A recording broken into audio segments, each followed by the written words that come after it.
Muy buenas noches, bienvenidos nuevamente a nuestro reloj de arena y en esta oportunidad tengo el gusto de estar grabándolo desde Santiago, en Chile, y con una invitada hoy día sumamente especial desde el plano personal y desde el punto de vista profesional. Espero y les agradezco mucho que me permitan nuevamente estar en sus casas, en sus oficinas y ojalá no en los autos para evitar accidentes de los cuales después nos podemos arrepentir. Voy a presentar a mi querida amiga Verónica Foxley, periodista de Polendas, escritora, ya tiene varios libros en su haber, y espero que muy pronto directora de su propia serie, porque yo creo que ahora, como les voy a contar, yo creo que esto da para eso y para muchísimo más. Vero, muy buenas noches, encantadísimo de tenerte en esta mi casa de Chile hoy día, y por favor, las cámaras son tuyas para poder iniciar tu saludo. Juanca, qué rico que vos. Mira, primero que nada, gracias por la invitación, gracias por la presentación con tanto piropo y qué buena idea este programa, qué necesario además, porque se ha perdido tanto la espontaneidad, se ha perdido esas conversaciones tan largas y reposadas que existían antes, porque hoy en día lo que mandan mucho son los clics, la velocidad Exactamente. y se profundiza poco. Por lo tanto, te felicito. Además, me encanta que sea un programa chileno, peruano. Así que nada, qué rico. Vamos entonces ahora a dar inicio al programa, vamos a dar vuelta nuestro reloj, que este es el reloj internacional. ¿Ah? Eh, Vamos a tener uno en cada país a donde vayamos, porque la idea es, nos están dichos de paso, viendo en Estados Unidos, en Chile, bueno, en Perú, en España también. O sea, Pues venga, entretenida la cosa. qué bueno, qué Pero buena idea. la idea no es hacer un programa periodístico, no te quiero preguntar cómo tu carrera, ni mucho, no, sino que yo quiero, y estoy con la curiosidad, con el tema de tu libro. Ajá. Tus dos libros, en realidad. Yo he leído uno, debo de confesar que el que está ahora en boga, no lo he leído, que es este, dicho de paso, que lo tengo por acá. Esto es una propaganda, evidentemente, 5 gotas de sangre, que tú lo escribiste el año 2013. 2013. Y hoy día esto se está convirtiendo en una serie, o en un Sí, documental. se hizo un documental en Netflix, que es no es el libro, porque el libro es una historia mucho más larga y tiene, por supuesto, que el espacio y tiene la libertad de que uno pues, se puede explayar mucho más, pero hay muchos datos y mucha información que está dentro de ese documental que está contenido en el libro. Y fue un trabajo súper desafiante, entretenido y a la vez muy difícil. Entretenido porque es un súper desafío investigar una historia Tan terrible. terrible, una historia que está tan llena de dolor, porque hay dolor por todos lados, hay dolor que hay una familia que tiene un hijo muerto, como el caso de Antares, pero vamos a cambiar el orden, hay una guaguita que está muerta y a través de un homicidio, ¿no? Hay un grupo de personas que además pertenecieron a una secta y que dentro de esa secta sufrieron muchísimo también y terminaron participando directa o indirectamente en un homicidio. Entonces la historia a mí me apasionó. Si estoy hablando mucho, tú me No, interrumpes. estamos en mi casa y esto tú tienes libertad y la idea justamente de estas tertulias es justamente salirnos de los típicos paradigmas del buenismo, de Sí, lo que es políticamente correcto. Es como era antes, como tú estás diciendo. El recuerdo que yo tengo de mis padres, de mis abuelos, de mis padres básicamente, era caer en las casas y conversar. y conversar un rato, Total. tomarse un trago, por eso tenemos tomando un traguito, eh, y conversar con la gente y después irse. No, no era complicar a la gente que tengo que sentarme a comer, que tengo que invitar a todo, sino tomarse una copa y conversar. Cosa que hoy día se ha perdido, como bien dices tú, Sí, mucho de eso. Entonces la exacto. idea es que podamos conversar y nos podemos interrumpir tal como si estuviéramos en el living de tu casa o en la mía, que estamos aquí ahora. Me voy a permitir hacer la propaganda, pues estoy alojado en el Hyatt Centric de Santiago, donde definitivamente tú has visto que nos tratan, pero realmente De extraordinaria, lujo. de lujo. La verdad que Sí, es un placer. Entonces muy bien. no estás hablando mucho ni menos. Ok. Lo que tú quieras. Mira, en realidad la historia de este libro parte de la siguiente manera. El libro se llama 5 gotas de sangre y es la historia de Antares de la Luz. ¿Ese Y es el nombre del personaje? él se llama Antares de la Luz, se llamaba Ramón Castillo Gaete. Ramón Castilla. Castillo Gaete. Ya. Y él en O el... sea, como el libertad, como el prócer peruano, Ramón Castilla, que fue, bueno, este es Castillo. Este es Castillo. Ya, Ramón Eso nos Castilla. vayan a enojar los historiadores. No, hoy tenemos varios amigos en común que no Sí, vaya a ser pues. cosas que nos compliquen la vida. Ramón Castilla fue el que quitó, abolió la esclavitud en el Perú. Ah, no sabía. Sí, ¿Y claro. eso en qué año más o menos? No me preguntes, eso se lo podemos preguntar a nuestro amigo, ya sabemos, a sí. nuestro amigo Mauricio, que es historiador de Polendas. Yo no voy a decirte los años porque hoy día, desafortunadamente, Vero, ya no me acuerdo ni siquiera lo que tomé de desayuno. Me voy a acordar de en qué año fue lo de Ramón Castilla. Pero no, usaba chaqueta, digamos. No. Bueno, eso nos va pasando a todos con el tiempo. A ti no, porque tú eres demasiado joven. No, sino el tiempo pasa. Nos vamos Poniendo viejos, tal cual. Lo vamos a hacer con guitarreo el próximo, fíjate. Sí, porque además tú tocas tan lindo. Sí, tú sabes que me encanta la idea. Después me vas a contar. Igual nosotros, ojo, que somos bastante dispersos en nuestras conversaciones y yo creo que eso es mucho mejor. Sí, claro. Nunca se acaba un tema. Sí. ¿Dónde nos quedamos hace 4 temas atrás, digamos? Exactamente. Y hay que como que picotear de todo un poco, claro, hasta que al final uno se focaliza. Se focaliza. Pero, bueno, tú eres experta en eso y en televisión y sabes perfectamente bien cómo es el tema. Bueno, volviendo al tema del libro, a mí me llamó mucho la atención porque estaba un día en mi casa y de repente me llama un periodista del Mercurio, de la revista El Sábado. Ya.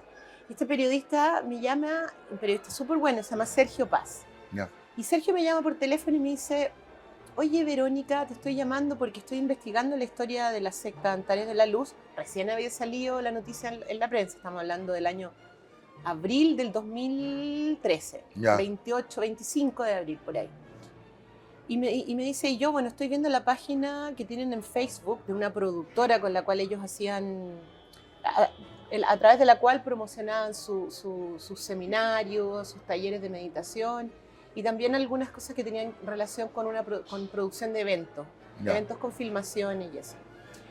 Y él me dice, Sergio me dice, pero además vi y tengo la impresión de que tú los conoces a ellos, porque hay un like, un corazoncito tipo tuyo.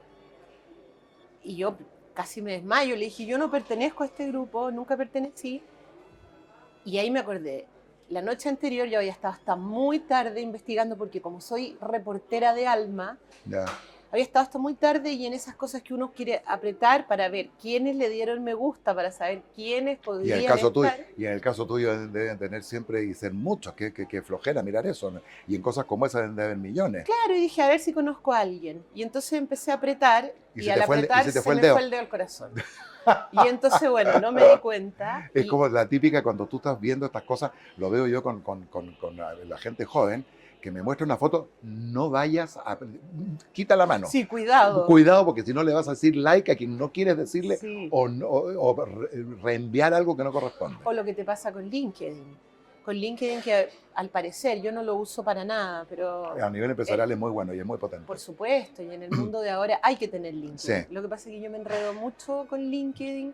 No sé, tengo una cosa que me gusta más, escribir mi historia, investigar, porque no la vitrica, no sé.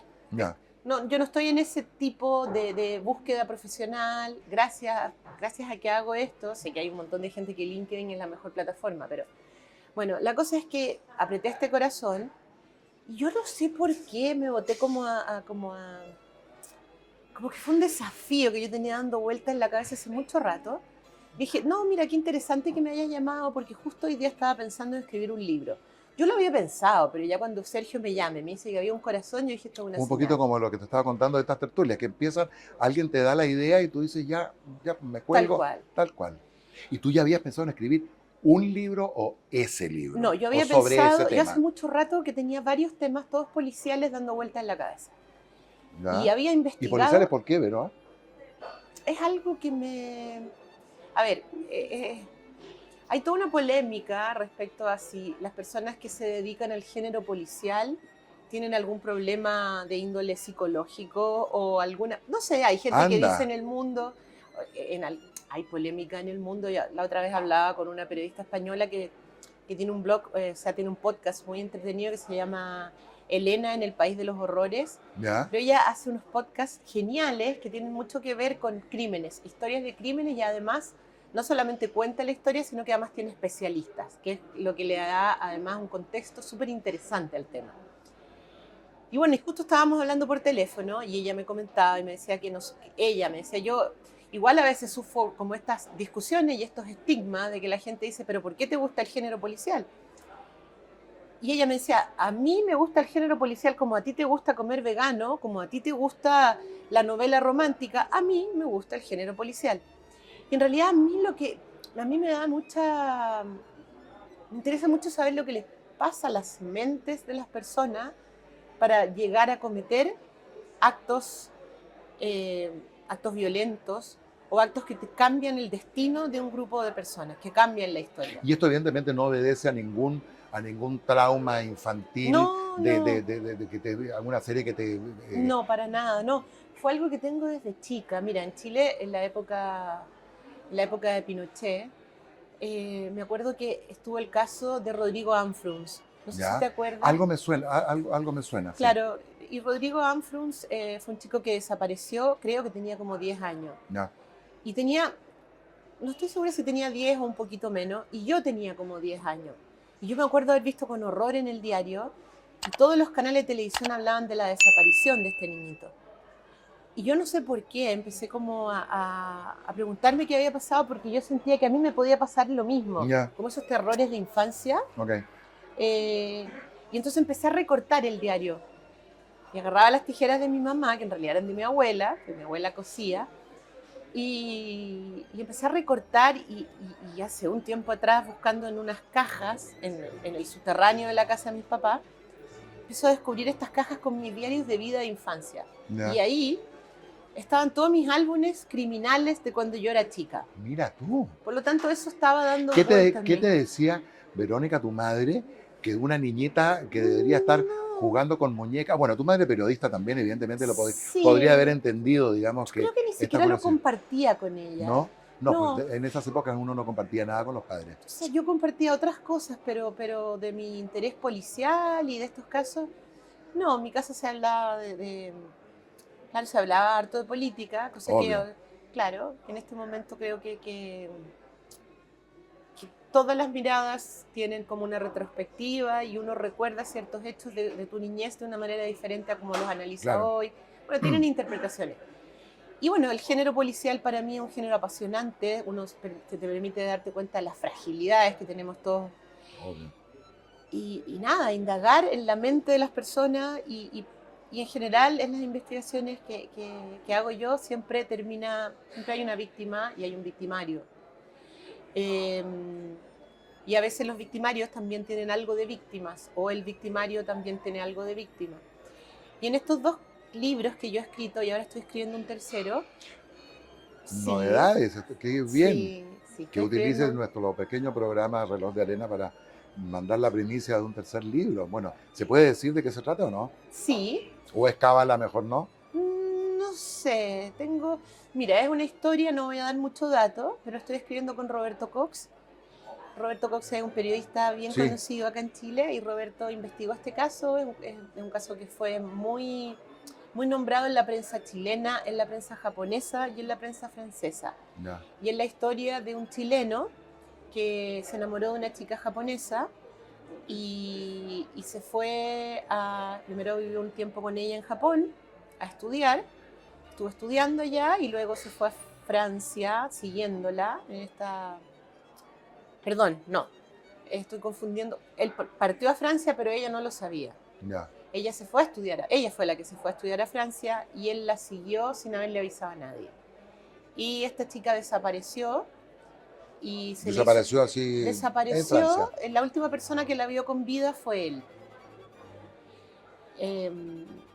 Un 4 de diciembre del año 2016 fue la última persona que la vio con vida y después suceden muchas cosas alrededor de esta desaparición donde el inculpado es él. Y la justicia francesa lo procesó, lo condenó, lo investigó, lo condenó en primera instancia a 28 años y después de nuevo a 28 años tras su apelación. Y ahora están en un proceso de casación. Y es una historia que tiene también mucho misterio, que tiene además tiene choque de culturas, porque tienes la cultura de Claro. Japón, Claro. y eso es muy interesante porque yo no sé si has estado en Japón, No estaba nunca en el Oriente. pero la cultura es tan diferente a la nuestra. japonés es muy respetuoso, es muy solemne, es más bien silencioso. Cuando uno se sube al subterráneo, al metro, la gente no habla mucho y en los trenes tampoco porque entienden que es una forma de respeto hacia el otro. O sea, tú me dices que los trenes son silenciosos. Sí, y el metro también, porque los japoneses trabajan tanto que además esa hora que van adentro del metro duermen o descansan o... Pero te digo, yo ayer estuve en el metro acá en Santiago y efectivamente es silencioso también. No hay ¿Sí? bulla. De verdad que no hay bulla. Sobre todo en el invierno, porque en el verano sí entran los vendedores y los que Sí. cantan, qué sé yo. Pero tú normalmente lo que estás escuchando acá solamente es, se abren las puertas, se cierran las puertas, qué sé yo, y la gente tampoco habla, porque, y es algo que me llamó, yo me estaba yendo al centro, y lo que me llamó la atención, que un porcentaje enorme, sobre todo de la gente joven, todos conectados con Sí, los, jugando, o sí. nadie lee, por supuesto, si está claro que no había No. lectura, entonces, y conversación tampoco. Ese es el mal de nuestros tiempos, ¿no? Sí, sí. Que hemos Por eso es perdido nuestro granito de arena en esto. ¿Ah? totalmente, totalmente. Y yo no sé si a ti te pasa, pero yo veo a la juventud y claro, tal vez que uno se está poniendo viejo, o sea, es evidente que el cambio generacional se nota y los parámetros que tienen los jóvenes, Bueno, salvo tú, porque en el fondo tú pareces una no, o criaturita. sea, a uno le sale también una cosa como más cuidadosa, más Mm. discreta, como con más desconfianza, porque yo veo que hoy en día los jóvenes se exponen mucho en los teléfonos, se comunican, y eso es lo que a mí me hace mucho ruido, porque se comunican a través de textos o a través de notas de voz, y, y creo que pasa mucho que la gente no tiene la posibilidad, que estos jóvenes les cuesta mucho más relacionarse en vivo y en directo. Claro. Y sin embargo, esos textos que tú dirías, oye, eso podría ser una interesantísima puerta o ventana para la literatura, para escribir, para utilizarle el conocimiento del lenguaje español, especialmente que es tan rico. Sin embargo, tú miras esos textos y te dan ganas de llorar, porque no hablo del nivel de ortografía de los correctores, digamos, del WhatsApp o de cualquiera de estas redes, sino cómo se escribe. Es un lenguaje como sincrético. Exacto, Ese podría ser un sincrético. jeroglífico. Cuéntame, ¿qué cosa es sincrético? ¿Me dejaste? Es como apretado, Ya, ¿no? Y sincrético. oculto. Creíble que a mis 55 años de vida esté aprendiendo una palabra nueva. Bueno, eso de 55 años no me lo van a creer mucho. Pero ya, pues hay que Yo empecé a tratar. calcular, dije, pero sí, sí, no. No. Échale unos cuantos más, bastantes más. Bueno, sincrético, nunca es tarde para aprender. Sin embargo, el lenguaje que utilizan los chiquillos hoy día, la gente más joven, es realmente, bueno, no voy a decir patético porque yo tengo 3 hijos jóvenes y muy jóvenes también. Y, y el lenguaje no es, no, sí es que también de todo depende.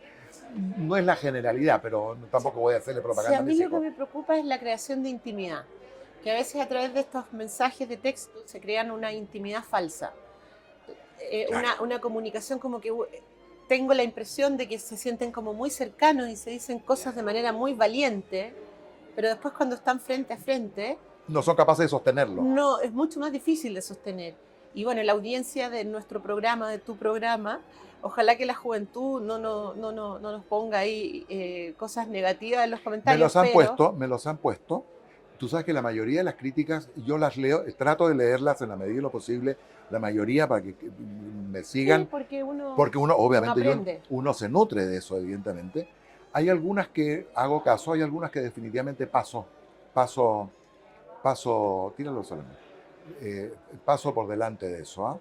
Sí, dame esto es muy incómodo. Gracias, Juan. Estamos en la casa, o sea, que me puede Eh, hacer lo que quiera. Yo paso en eso, por ejemplo, le comentaba a nuestros productores acá en Chile, porque qué rico suena eso, ¿ah? Tenemos productores en Perú, tenemos productores en Chile, eh, que me criticaron, por ejemplo, que estuviera con las piernas cruzadas. ¿Y cómo hay que Y tenerla? no, se supone que eso en el lenguaje corporal moderno es un símbolo de soberbia o de dar una sensación de superioridad con el resto de los interlocutores. Ese tipo de comentarios, que me disculpe nuestro auditor, pero yo de verdad que no lo voy A tomar en a tomar consideración. o sea, sí lo respeto, quien me escucha, eh, porque uno cuando siempre ha pensado que tiene la razón en un bolsillo y la verdad en el otro es difícil ser tan modesto, pero creo que es valioso que nos miren, digamos, pero ese tipo de cosas, esos son los progresismos con los cuales yo no estoy de acuerdo. ¿Qué Y pasa con la naturalidad?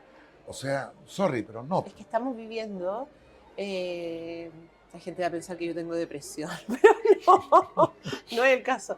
Pero estamos viviendo en la cultura de la cancelación. De la cancelación. Sí. Totalmente. Todo lo que sea diferente a lo que tú piensas Se tiene que cancelan, ser cancelado claro, inmediatamente. Y se forman marejadas, ¿no? En las redes sociales y se forman cadenas de bronca. pero de terror, ¿ah? Y Eh, nunca son con cosas divertidas. Por ahí con los memes de vez en cuando hay cadenas largas, pero que duran muy poco. En cambio, las que tú estás diciendo son las que más tiempo duran en el aire y eso hace mucho sí, daño. claro, quedan los títulos, Claro, las funas. Ahora, también es verdad que vivimos en sociedades que están muy polarizadas y la gente a veces expresa de manera demasiado espontánea y demasiado radical lo que no se toman el tiempo para reflexionar esta acción tan rápida. Ojo, que yo también, o sea, de repente cuando hay ciertas cosas que a uno le molestan o ves que alguien está mintiendo, claro, la tentación te de... sube la adrenalina a tope y tú lo único que quieres en ese minuto es mandar. O sea, ¿cómo hago para que esto salga en la primera plana, digamos? ¿No? Claro, qué sé yo, como diciendo, qué ganas de que digas la verdad, o sea, y claro, uno tampoco puede estar de justiciera por la vida, pero a veces hay que hacer como aclaraciones que creo yo que sí corresponde, o en mi caso que tengo esas otras las razones por las que escribo libros de investigación policial, tiene que ver con intentar a veces cuando la víctima no se le ha hecho justicia o la justicia ha sido lenta o la pena ha sido muy baja para las personas que participaron en el crimen o en el delito. Yo siento que contar la historia de esas Es personas visibilizarlo y es darle y la es tratar oportunidad. de buscarle algo de justicia. Claro. Si no se hizo en el tribunal, a lo mejor por lo menos se puede hacer contando la historia. Y en este caso, claro, en el caso de la secta es distinto, porque evidentemente todo Chile conoce la historia y ahora con Netflix la conocen en 190 países de los que la han visto, ¿no? Y al parecer le ha, ido bastante, ha tenido bastante audiencia. Pero en el caso de la secta, a mí una de las cosas que más me llamó la atención es, primero, ¿qué pasa? ¿Cómo funciona una secta?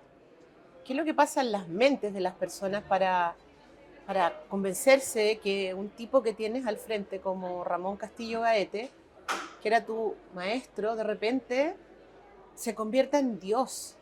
Bueno, pasó con el tema de los sodalites, ¿no es cierto? Claro, Que eso fue terrible y eso ha sido muy común en Perú y en Chile también. Y totalmente. gente que no, porque uno siempre tiende, ¿no es cierto?, a pensar que las cosas pasan siempre en otro mundo que está absolutamente alejado del nuestro. En este caso, esto pasó Sí, en claro. el mismo colegio donde estuvo mi hijo Nicolás. Y tú ves los casos uno al lado del otro y tú dices, hombre, porque en tu segundo libro, porque tú esto de los chilenos en Malasia, Malasia, por Dios que lejos que estamos, pero en el fondo, cuando tú lees la trama, dices, pero esto nos pudo haber pasado a cualquiera y en cualquier circunstancia. Claro, claro. La verdad es mira, respecto a lo que mencionas del tema de los sodalicios, eh, los mecanismos que funcionan a través de los fanatismos religiosos, esotéricos, Sí, eh, ovnis, eh, se forman grupos que piensan y que andan buscando en un camino nuevo. ¿tú crees que siempre es una búsqueda de una cosa nueva? Sí, ahí yo estoy convencida porque, a ver, estoy convencida que es eso, porque si tú tienes una vida plácida, una vida buena, una vida más o menos ordenada, con sus caídas, como le pasa a todo Como el todos, mundo, sí. y con sus alegrías, con sus sufrimientos, eh, probablemente tienes menos cuestionamientos, pero cuando has sufrido mucho, cuando has tenido una infancia muy complicada, cuando has sido una persona muy sola, no reconocida, cuando has tenido familias que se han fracturado y han pasado cosas ahí. Esos son como los tres principales ingredientes que yo detecto. Y otro muy importante, que creo que es súper importante y fundamental en este tiempo, tiene que ver con los vacíos que sienten las personas de este mundo muy materialista, que justamente también eso lo podemos conectar con el tema de la comunicación de las redes sociales, de que finalmente no tienes pertenencia a ninguna parte, y es un mundo que a muchas personas, no sé si a muchas, pero sectas hay muchísimas. Se calcula que el 1% de la población del mundo está en una secta. No te puedo... El 1% de la población mundial. De la población mundial. Qué peligroso. Llámala, claro. Secta, llámese lo que se llame. Llámese como se llame, fundamentalismo religioso. Que esos son, te diría, yo creo que los más peligrosos, ¿no? Con tantos grupos que hay que andan buscando, son como... Hay un mercado, además. Porque como en este mundo materialista... del cual profitamos todos, dicho sea de paso, ¿no? Sí, no, sin duda. Yo no estoy, que nos vestimos y no estamos haciendo una no crítica. estoy diciendo con eso que sea una característica negativa, pero sí creo que un consumo excesivo lleva a vacíos internos. Eso lo creo ¿Sí? yo.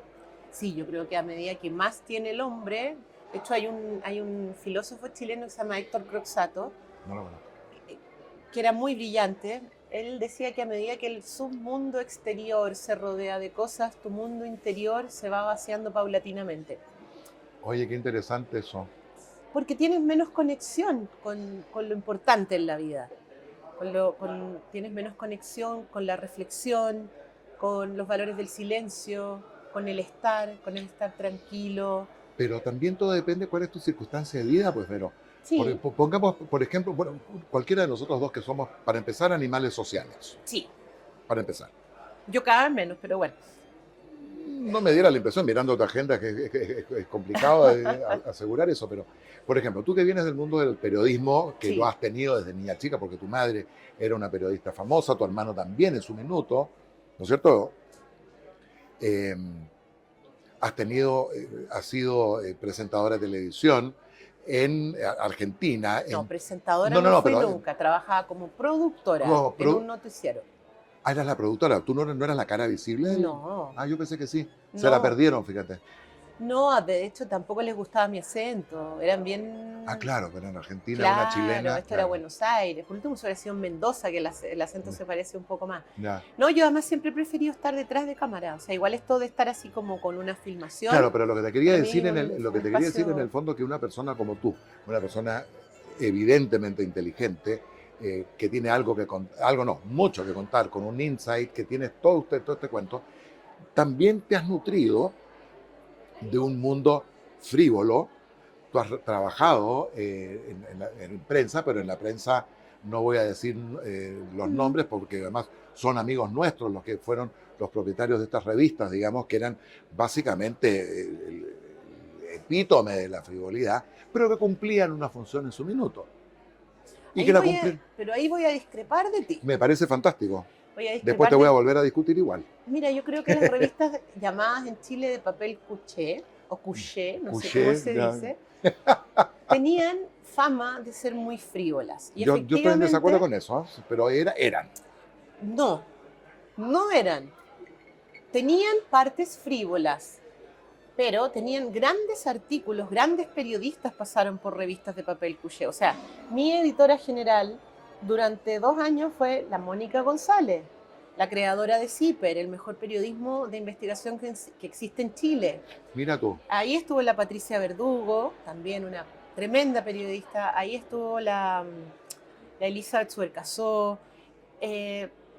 O sea, las revistas como La Caras y La Cosa de su momento tenían sus cuotas de artículos, claro, monarquía, realeza. Bueno, eso en el caso español. Pero tenían tremendas entrevistas. O sea, se hizo en los 80, se hizo mucho trabajo de investigación allá adentro. Entonces, ¿Así? mucho.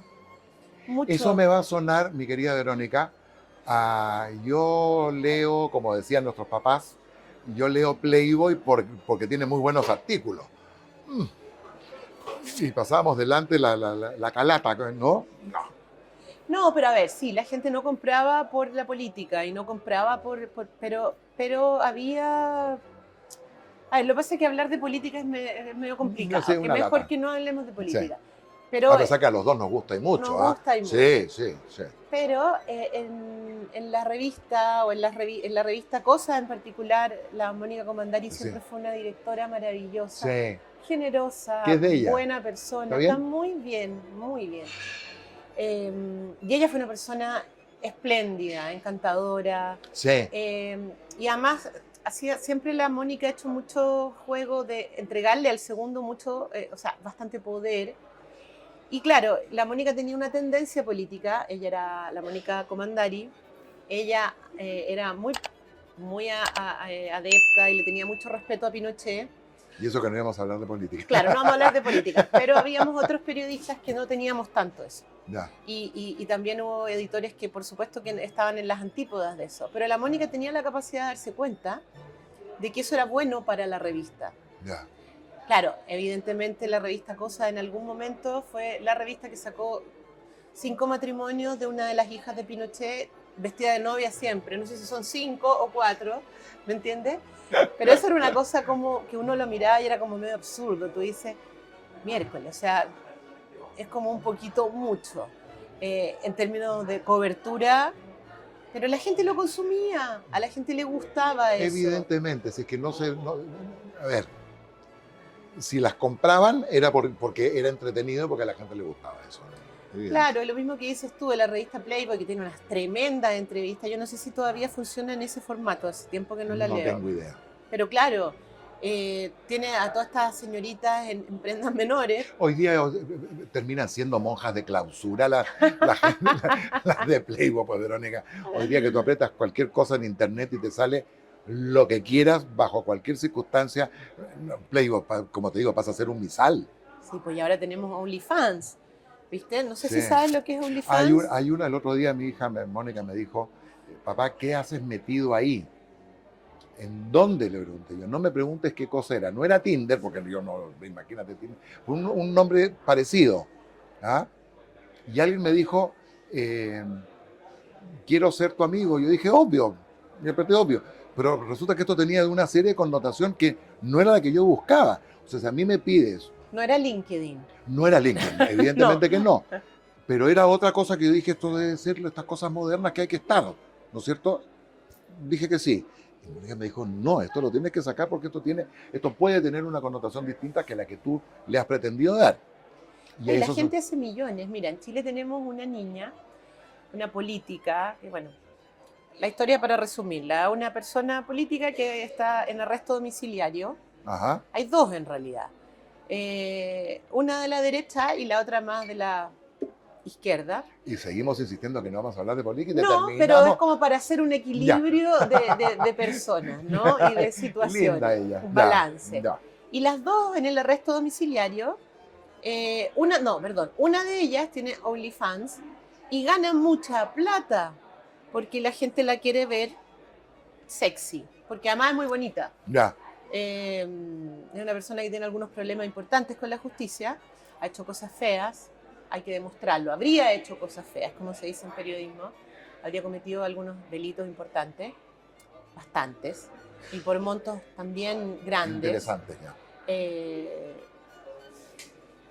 En un Chile donde realmente da mucha rabia cuando la gente se roba la plata, sobre todo con este discurso de la igualdad social, de la justicia y todo, cuando esas mismas personas terminan haciendo trampa para llevar agua para su molino y en este caso plata. Por Dios que se nos ocurra gente en el área latinoamericana que han, o sea, bueno, pero no vamos a hablar de política. Sí, nos vamos indefectiblemente. Bueno, y esta mujer, la primera semana que se puso su página en OnlyFans, ganó mucha plata, tipo 15 millones de pesos en una semana. Bueno, y hay otra niña que es la hija de Joaquín, ¿cómo se dice? Es la hija de Joaquín Lavín, el hijo de Joaquín Lavín está casado con ella. Ya, o sea, la nuera de Joaquín Lavín. Eso, esa es la palabra, muchas gracias.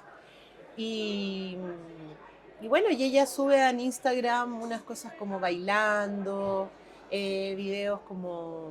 Sí sé quién es, sí la conozco. Y que claro, No, también terminan causando mucha gente que los mira, por lo tanto clic, y yo no sé si ella tendrá asociado promociones o algo, o tendrá auspicio, no tengo idea. Pero ganar plata a través de personas que han cometido o que habrían cometido delitos, lo voy a corregir, que están siendo investigadas por la justicia eh, y que están procesadas, eh, claro, molesta un poco. Molesta que se tome con tanta frivolidad algo que es tan complejo. Claro. Y no sé por qué nos fuimos para este tema, Juanca, pero estábamos hablando... Nos pasa, yo te digo, yo me olvido lo que tomé de desayuno.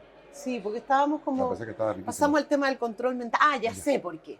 Porque estábamos hablando de los vacíos. Estábamos hablando de esta visión que a mí me parece que cuando hay tanto estímulo externo, se producen vacíos o sea, las revoluciones de los 70 no se producen porque sí, se producen porque hubo guerra, ¿me entiendes? Estaba la guerra de Vietnam, los hippies, todo eso surge de un contexto social. Y ahora tenemos nuevas formas. Y asimismo han surgido montones de sectas. Y la gente que termina en una secta, yo debo estar un poco monotemática con el tema de las sectas. Bueno, estás escribiendo has escrito un libro de eso, sí. Y hoy día se va a hacer una serie. Que eso es lo que te digo, Verónica, mirando esta pasión, que con los años que nos conocemos, no tenía idea que tú tenías tan metido este cuento del cuento policial y de la investigación policial. Así es, Juan. Normalmente ahí se nota lo privada que eres en tu vida, porque conociéndonos desde hace tantísimos años y de una forma tan además entrañable y querida como en nuestra relación, recién lo vengo a aquilatar en esa forma. Qué curioso es eso, y qué bueno en el fondo, ¿no? Mira, es curioso porque, qué sé yo, es lo mismo que, a ver, uno te ve a ti súper ejecutivo, trabajando en el mundo de los negocios, conectando Chile a través de la Cámara de Comercio, Chile con Perú, haciendo tantos, además, negocios tuyos personales, conectando mundos, y que de repente este señor como tú, que es como tan elegante, y que de repente se saque la corbata y se ponga a tocar guitarra y junto con tocar a la guitarra toque Serrat y termine llorando. Y que además son como facetas probablemente que la gente no conoce de ti. Claro. Y que es bonito porque además haces también acción social a través de eso. Llenas restaurantes ¿cómo se dice? ¿No son restaurantes? No, sí. Son salas de concierto, digamos. Salas de concierto. Sí, por eso el restaurante suena como a música ambiental y la verdad que música ambiental no. Cuando a mí me dicen de repente, salvo que sea gente de mucha confianza, que hay una guitarra por ahí, ¿por qué no te tocas algo para que todo el mundo cante y termina el mundo cantando El Rey o Puerto Montt? Yo puedo vomitar verde en ese minuto. ¿Por qué? Porque no me gusta. No, a mí me gusta que me escuchen porque yo encuentro que uno tiene algo que contar. Y en el fondo, como siempre lo he dicho, lo dije en el último concierto que hice, cuando uno tiene más historia que contar, que futuro que programar, uno tiene que hacer las cosas que le gustan. Claro. Y el canto para mí fue siempre una pasión, que no me la dejaron ejercer, porque yo vengo de una familia, sobre todo de un padre que fue tremendamente conservador, y yo soy conservador dentro de todo. Pero ¿por qué no? Entonces, ¿por qué no te dejaba ser músico? Porque él consideraba que no era la carrera adecuada para su hijo hombre, para el mayor. Para él fue duro que yo sea como soy. Y eso me perfilé desde muy chico, pero mi papá fue el mejor papá para mis primos hermanos, por ejemplo, ¿ah? Que son los hijos de Raúl, mi tío al cual yo idolatré, y espero que tanto Raúl como Martín, mis primos hermanos, nos vean en esta oportunidad, vean este programa, porque es un lindo homenaje a su padre. Pero mi tío Raúl parecía, desde mi punto de vista, por supuesto, más mi papá que mi propio papá. Y mi papá era más papá de mis primos. Les encantaba el fútbol, los llevaba a ver los partidos. El fútbol yo lo odié siempre, nunca me gustó. Yo prefería escuchar música clásica. El hermano de mi padre fue un gran cultor de la música clásica, miembro de la Corporación Cultural de la Municipalidad de Santiago, al punto que hoy día yo soy director de la Radio Filarmonía en en Perú, que es el No equivalente tenía a la idea. radio Beethoven de aquí, que es un arar en el mar constante y permanente, buscando auspicios, porque tú sabes que la cultura no vende. Pero no No podemos, en países como los no en nuestros. países, ahí muy bien aclarado, En Francia, me sí. imagino. Y tú que has estado ahí Sí. tantos años representando tan bien, bueno, eh, eso es otro capítulo. Sí. Entonces, la cultura es algo que uno no debe prescindir, igual que el deporte. ¿Ah? Entonces, cuando yo le conté a mi padre, o él se dio cuenta que yo quería ser cantante, me dijo, mi hijo hombre no va a ser la versión masculina de una bataclana. ¡Qué Yo quería, horror que te haya literal, hecho sí, eso! claro. Pero, ¿Y qué hiciste con él? con Yo mi le habría papá, quitado el saludo durante mucho pero tiempo. No, porque te compara con situaciones como poniéndole una connotación tan negativa a algo tan bonito que es la música. claro, pero él no la entendía en esa forma y en esas épocas. Yo vengo en una época, Verónica, que el papá decía algo y uno lo hacía. Hoy Mm, día yo les cuento a mis hijos eso y me miran como diciendo este señor de qué país, no, de qué hoyo salió arrastrado. mm. ¿Ah? Porque los niños, mi padre lo decía siempre en inglés, boys should be seen but not heard. Y eso significa, bueno, para los que no hablan inglés, los niños deben de ser vistos pero no oídos. Yo no tenía opinión, tú te sentabas a la mesa y comías lo que había. Hoy la palabra no me gusta, no quiero, no estaba en el vocabulario. Entonces, y yo como te repito, con el hermano de mi padre, eh, nutriéndome de música culta, de la lectura, de eso me viene de ahí, fue para mí, digamos, cuando se murió mi tío Raúl, para mí fue un choque muy ¿Y qué importante. hiciste con tu vocación? Guardarla hasta que tuve la mayoría de edad, y la plata para poder pagar mis clases de canto, porque él obviamente jamás lo iba a permitir. Y después de muchísimo tiempo, él me fue a ver cantar, por ejemplo. Cuando yo cantaba profesionalmente ¿Cuánto tiempo? ¿Cuánto tiempo se demoró en hacerlo? ¿Mm? Mucho, mucho. Yo diría ¿Y que cómo fue para ti ese momento? fue súper emocionante, sobre todo verlo que él, a ver, al principio fue muy complicado, Verónica, porque él consideraba que yo no estaba haciendo bien. ¿Ah? Independientemente de mi capacidad de poder hacerlo bien. ¿Ah? Él consideraba que para una persona que se dedicaba a lo que yo me dedicaba profesionalmente hablando, eso era mal visto y no iba a estar en forma adecuada, que no era lo que correspondía. Bueno, Me pero dijo, igual terminaste lo haciéndolo. terminé haciendo. Al final, él no se perdía un concierto, yo se los dedicaba a él y lloraba a moco tendido cuando yo cantaba y lo terminó disfrutando. Claro. Esas cosas van girando y van Y hoy día yo evolucionando. hago lo que quiero, le comento a mis hijos chicos, a mis hijos, a los tres, que además tú has visto el éxito de los tres, cada uno en sus carreras Sí, que han hecho acá. Y además, viniendo de mí, un director de teatro, gran triunfador en hoy día España, en Madrid. claro. Eh, Mónica, mi hija, una médica o médico cirujana, que yo nunca podré entender esa nomenclatura de su título. Y Nicolás el Menor, administrador de empresas, acaba de terminar un MBA en Barcelona, y cuando les he contado, por ejemplo, que iba a hacer este programa, venga, o sea, totalmente de acuerdo, pensando que Fantástico. pensé que pues, me podrían haber dicho que no. Vamos a hacer una brevísima pausa.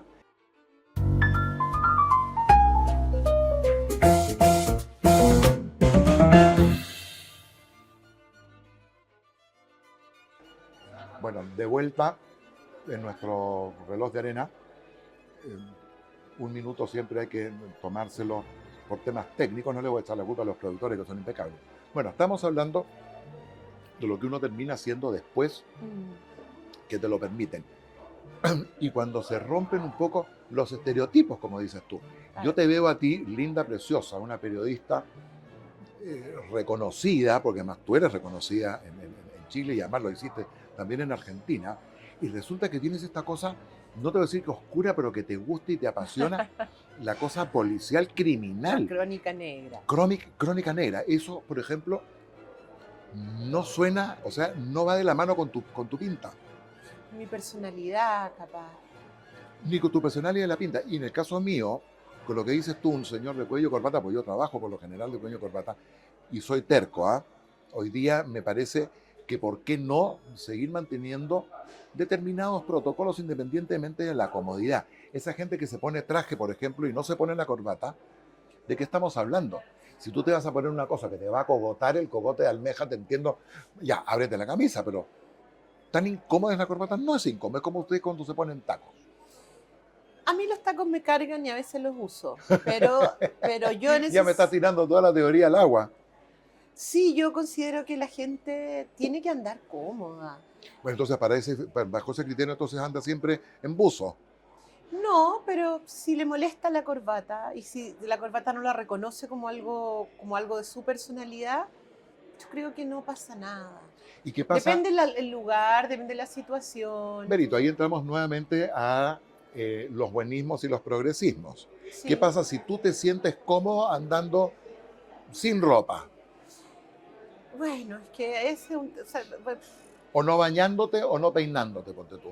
es que donde fueres, como dice Haz la lo que abuela, vieres. haz lo que vieres. Ahí estamos. Pero en el mundo hay espacio para todos, el mundo es cada vez más plural y yo creo que si la gente tiene ganas de ser un poco más alternativo o no ponerse en una corbata, de hecho la corbata yo siento que ya no es que yo sea una persona que reniegue de ciertas formas que son importantes, los ingleses son los reyes de eso, eh, pero me parece que mucho más importante que la corbata es que la persona sea educada. Porque puedes tener una corbata y ser una persona mal educada, ser una persona prepotente, Total. ¿me entiendes? Por lo tanto, me parece que más allá de la corbata, me parece que... Yo lo veo como un símbolo, no como, mira, no me incomoda, pero lo que estamos hablando es básicamente el estereotipo de lo que significa una persona que usa una corbata y, sí, como dices claro. tú, que se la saque para hacer un concierto de música popular. O yo que tengo determinada tendencia política en un momento determinado, terminé cantando Yo pisaré las calles de Santiago ensangrentada, cosa en la que no creo, Ujú. pero lo terminé haciendo porque eso era parte, porque siempre he considerado que el arte tiene que estar separado de la parte política, el arte, el bueno, porque hoy día se considera arte, lamentablemente, cualquier cosa. Y cualquier expresión que puede ser obscena, ridícula o absurda se convierte en arte porque, ¿no? Y eso lo vemos en todas las calles del mundo, lamentablemente. Claro, y ahí hay una polémica que creo que siempre hay que como... Yo no soy experta en arte, no estudié arte, pero sí a mí me parece que cuando yo veo un objeto o veo un cuadro, yo siempre lo pienso como a largo plazo.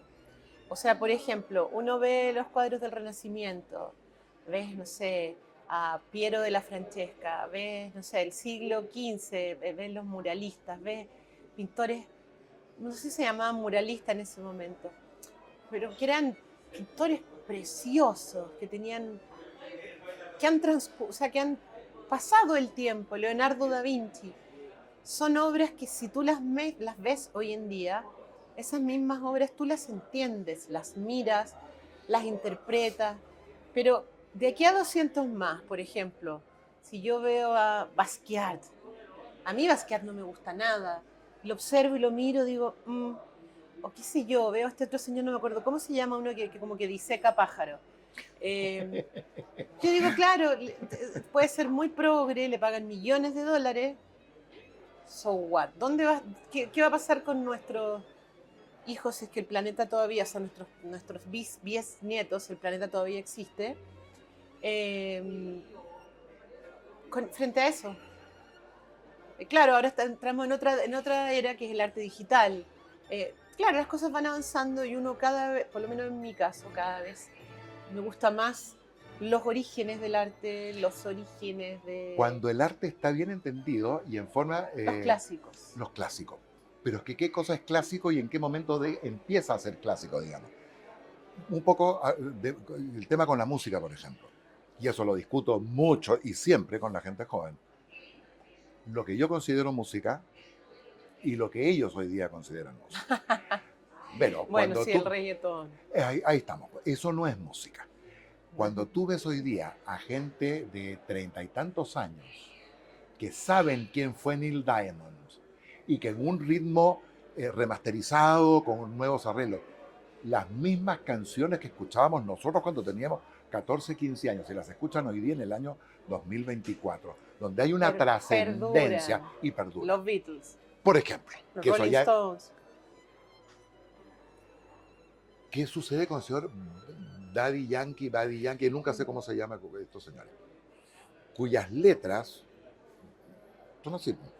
Es que no hay letra, en el fondo no hay letra. Y la frase musical es una sola línea, que por lo general es una repetición, es un eco de 4 teclas que tú apretas en un computador, en una computadora. Claro, nosotros pertenecemos a otra época. Yo, por ejemplo, acá en Chile, lo mío era la época de Los Prisioneros, era la música de Bruce Springsteen, Ya. de Rick Springfield, qué sé yo, los Enanitos Verdes, pero qué sé yo, los gringos, por ejemplo, los músicos gringos, o los mismos prisioneros, igual perduran. ¿Perdonan? O sea, los prisioneros sí, yo creo que sí, en Chile. En Perú también tuvieron mucho éxito, y también en México. A mí nunca me gustaron. A mí siempre me han Nunca me gustado gustaron. muchísimo. Lo que pasa es que seguramente tiene que ver con que nosotros dos somos personas que en términos políticos pensamos muy diferente, y yo creo que eso es parte de que nos queramos tanto. Yo lo tengo claro. Porque cuando yo pienso A, tú piensas B, en muchas En cosas, y en algunas otras cosas. pensamos sí, y en otras No. pensamos bastante parecido. Pero claro, la música que oían mis papás, qué sé yo, The Carpenters, no pasa. Me encantan los Carpenters. Neil Diamond, como dices tú. Mira, Cat Stevens. mis primos hermanos de los que te estaba hablando antes, los dos han sido tremendamente rockeros, sobre todo Raúl el mayor. Y cuando él escuchaba y me decía, pero Juan Carlos, tú tienes que escuchar Black Sabbath, Pink Floyd o Kiss, por ejemplo, yo escuchaba de mis rusos. Entonces yo era enfermo de nerd. Si tengo que morir. Exactamente, bueno, en inglés o en francés, que es mucho más lindo. Entonces me miraban así, después este tipo es de otro mundo, y corrían, porque además en el caso de mis primos hermanos, uno es del Colo-Colo y el otro es de la Católica, y yo desconozco mayormente, me importa un pepino. Y mi hijo menor es de la Alianza Lima, que es el equivalente al Colo-Colo.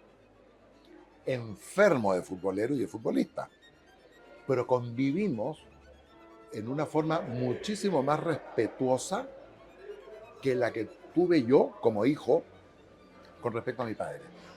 Porque él denostaba el hecho que yo, en vez de acompañar a su padre, o sea, que niño que no acompaña a su padre al estadio, por ejemplo, lo consideraba que era una afrenta.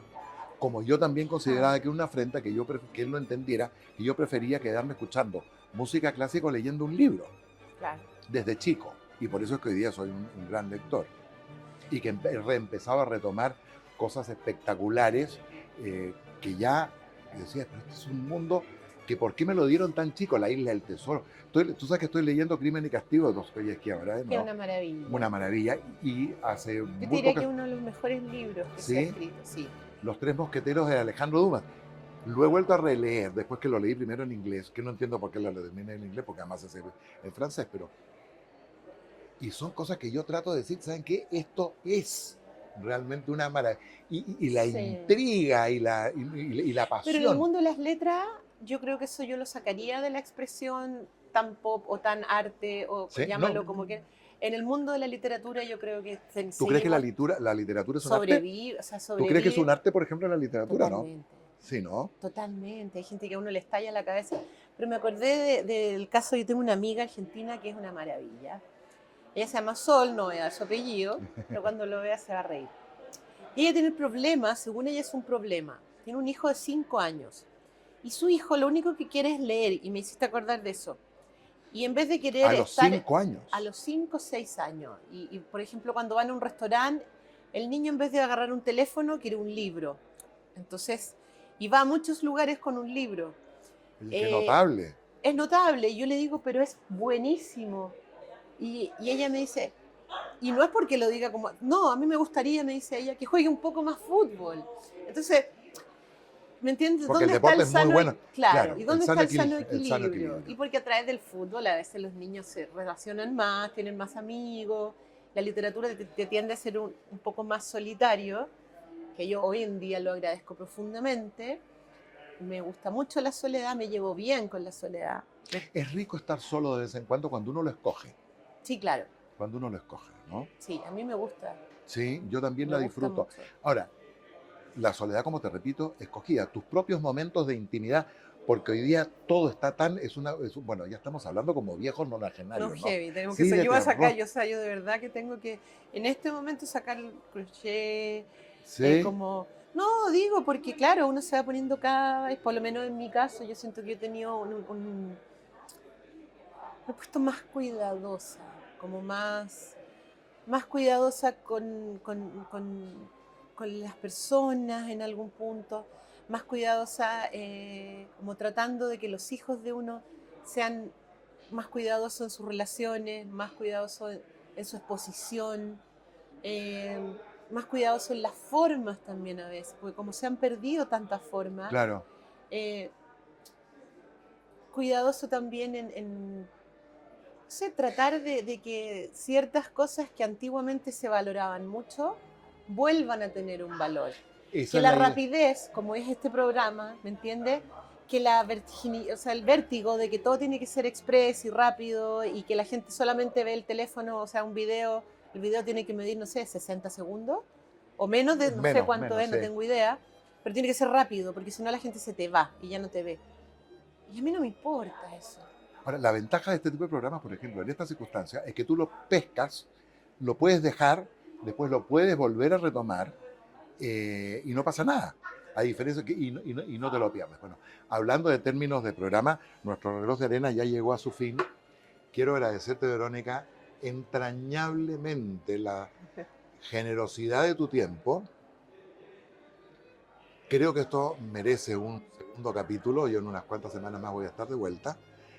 Y te voy a volver a convocar, porque nos hemos saltado de una cosa a la otra. Yo sabía que esto iba a pasar. Sí, no, sí, eso está claro. Así es como si estuviéramos, como te repito. Yo me quedé con ganas de hablarte Yo más de la también, y de otra. secta y explicarte el control mental.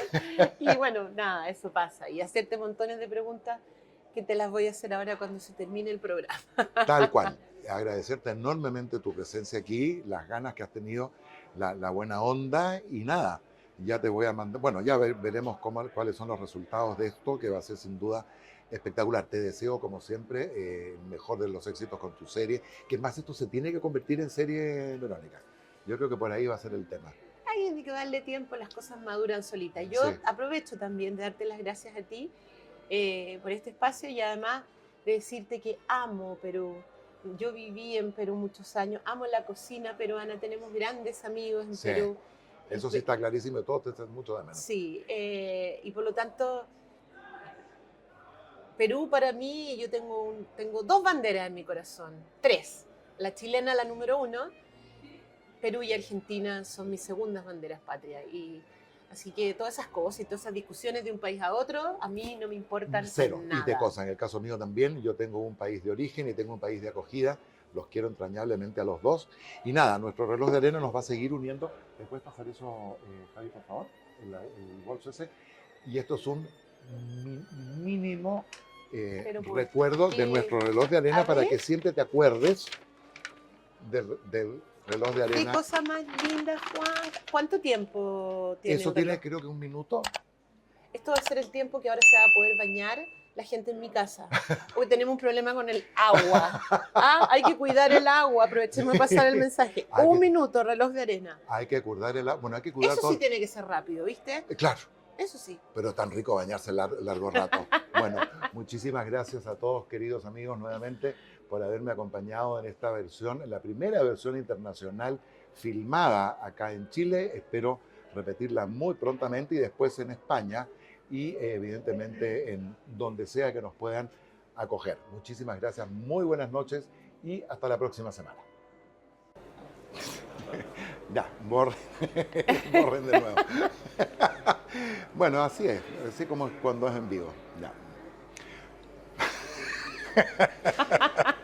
Ya, no me hueven más. Ya. Muy buenas noches. Estas cosas pueden quedar como chascarros para después, ¿no? Ya. No, te adoro. Ya. Muy buenas noches.